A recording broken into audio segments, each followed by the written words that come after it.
Well, hello there. I'm Kim Berry, editor of Food and Drink Business. Welcome to our weekly news roundup, brought to you by AusCorp, leading specialists in plastic storage and warehouse equipment. In the news this week, the Australian Food and Grocery Council has said that there is no way food and beverage manufacturers and retailers can keep absorbing the mounting cost pressures that are stemming from the pandemic, Russia invading Ukraine, ongoing supply chain woes, and the subsequent inflationary impacts.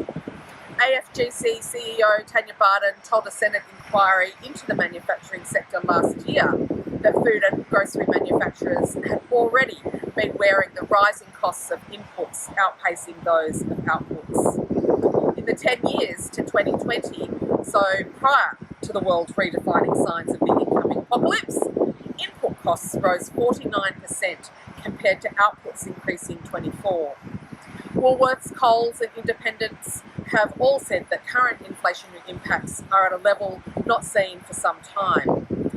Even just factoring in the reality that shipping ingredients and goods to Australia has increased by 700% is indication enough that prices cannot remain at current levels.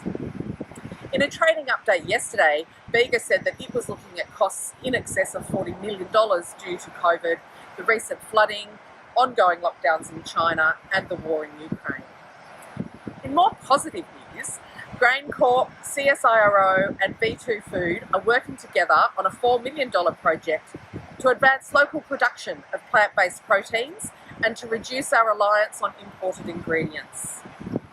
Beverage group Made has developed a 100% lactose-free milk with half the sugar and 50% more protein.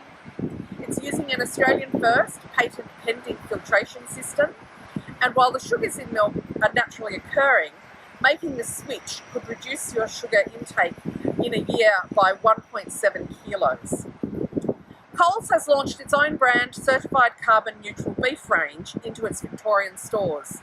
There will be a rollout nationally over the next 12 months, but its arrival is the result of 2 years' work with some of its beef suppliers, the sustainability advisory firm Integrity Ag and Environment, and Climate Active.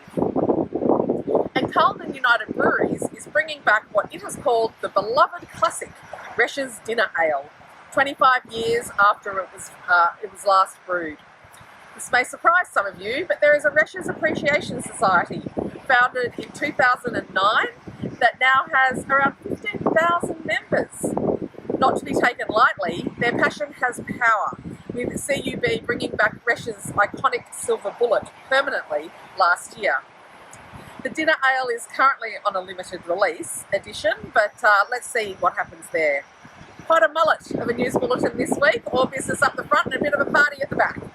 But for these stories and more, head to the website foodanddrinkbusiness.com.au. Thanks to AusCorp. And with that, I'm Kim Berry, over